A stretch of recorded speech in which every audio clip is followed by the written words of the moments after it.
अस्सलामुअलैकुम, मैं हूं फैसल अब्बास और आप देख रहे हैं मेरा यूट्यूब चैनल। हम इस वक्त F8 कचहरी इस्लामाबाद के अंदर मौजूद हैं और आज यहां पर तोशा खाना केस में इमरान खान ने पेश होना था। इससे पहले इस्लामाबाद हाई कोर्ट ने इमरान खान को तलब कर रखा था। इमरान खान पेश हुए थे और उसके बाद आज उन्होंने F8 कचहरी इस्लामाबाद के अंदर पेश होना था, लेकिन वो पेश नहीं। उनके जो वकील हैं ख्वाजा हारिस, वो आज अदालत में पेश हुए हैं और उन्होंने आज जो अदालत के सामने कुछ हकायक रखे हैं और कुछ ऐसी चीज़ें रखी हैं जो कि कानूनी तौर पर बड़े टेक्निकल पॉइंट्स हैं, वो मैं आपके सामने रख देता हूँ। सबसे पहले ख्वाजा हारिस ने यह कहा है कि आज इमरान खान जो है वो इस अदालत के अंदर पेश नहीं हो सकते क्योंकि सिक्योरिटी थ्रेट्स हैं, ये काफ़ी दिनों से हम देख रहे थे। और दूसरी बात यह है क्योंकि F8 कचहरी एक बड़ा ही महदूद जगह है और यहाँ पर जिस तरह से इमरान खान अदालत में पेश होते हैं और बड़ी भारी भरकम तादाद में कारकुनान भी वहाँ पर जो है वो पहुँचते हैं, तो उन्होंने कहा कि इमरान खान जो है वो यहाँ पर पेश नहीं हो सकते। इस्लामाबाद हाई कोर्ट और लाहौर हाई कोर्ट में हमने ये पिटीशन जो है वो दायर कर रखी है। उसके बाद उन्होंने कहा कि क्योंकि बहुत ज़्यादा इमरान खान को सिक्योरिटी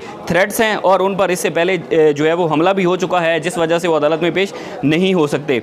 तो ख्वाजा हारिस ने इमरान खान के खिलाफ इलेक्शन कमीशन की शिकायत को नाकाबिल समाअत करार देने की इस्तदा भी अदालत के सामने की है और उन्होंने इस की जो है वो दरख्वास्त भी दायर की है कि इमरान खान की जो हाज़िरी है उससे इस्तिस्ना दिया जाए। उसके बाद ख्वाजा हारिस ने कहा कि अदालत वारंट गिरफ्तारी जारी करने से पहले केस की समाअत होने का फ़ैसला करे, यानी कि पहले केस की समाअत की जाए।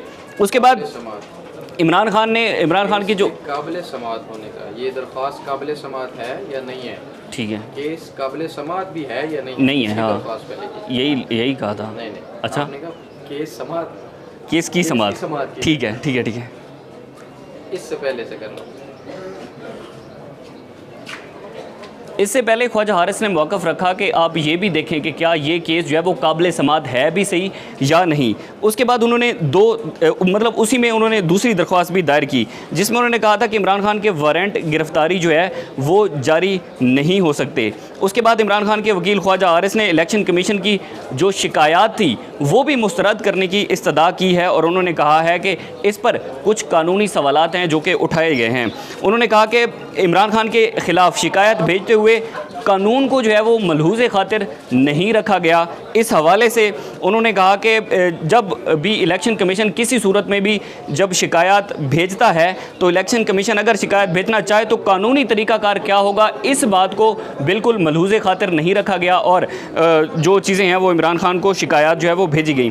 शिकायत भेजने की मजाज अथॉरिटी ने शिकायत भेजी ही नहीं है। इलेक्शन कमीशन की शिकायत नाकाबिल समाअत होने पर इमरान खान के जो वकील थे उन्होंने अपने दलाइल जारी रखे और उनका कहना था कि जो इमरान खान के ख़िलाफ़ शिकायत कानूना के दस्तखतों में फ़र्क के अहम सबूत जो थे वो भी उन्होंने सामने रखे और उन्होंने बताया है कि ये जो दरख्वास्त दी गई थी इसमें और जो अब दी गई है उसमें जो दस्तखत हैं वो मैच नहीं कर रहे आपस में, ओरिजिनल हैं या फेक हैं।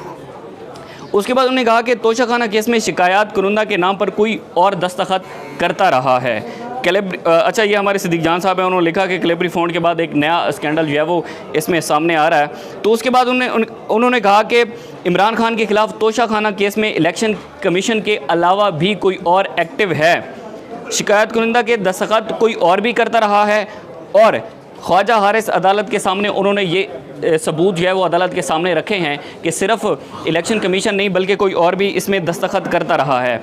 उसके बाद जब दलाइल मुकम्मल हुए तो उन्होंने इससे जो है वो वक्त मांग लिया कि आप हमें कुछ वक्त दें और उसके बाद जो इलेक्शन कमीशन के वकील थे उनकी जानिब से भी जो है वो कुछ दलाइल सामने रखे गए हैं। अब इस केस का फ़ैसला जो है वो 3:15 बजे सुनाया जाना है और उसका ये फ़ैसला सुनाया जाना है कि जो इमरान खान के वकील ने 2 और जो दरख्वास्तें दायर की हैं उसमें भी अभी समाअत होगी कि क्या वाकई ये केस बनता है या नहीं, काबिल समाअत भी है या नहीं, या फिर इलेक्शन कमीशन की जानिब से जो दरख्वास्त दी गई है उस पर जो दस्तखत हुए हैं उसके अंदर भी कुछ टेक्निकल पॉइंट्स हैं और कुछ ये भी टेक्निकल पॉइंट्स हैं कि जो इलेक्शन कमीशन है वो डायरेक्टली कैसे शिकायत भेज सकता है, ये भी भेज सकता है या नहीं। इसका फ़ैसला जो है वो 3:15 बजे सुनाया जाएगा।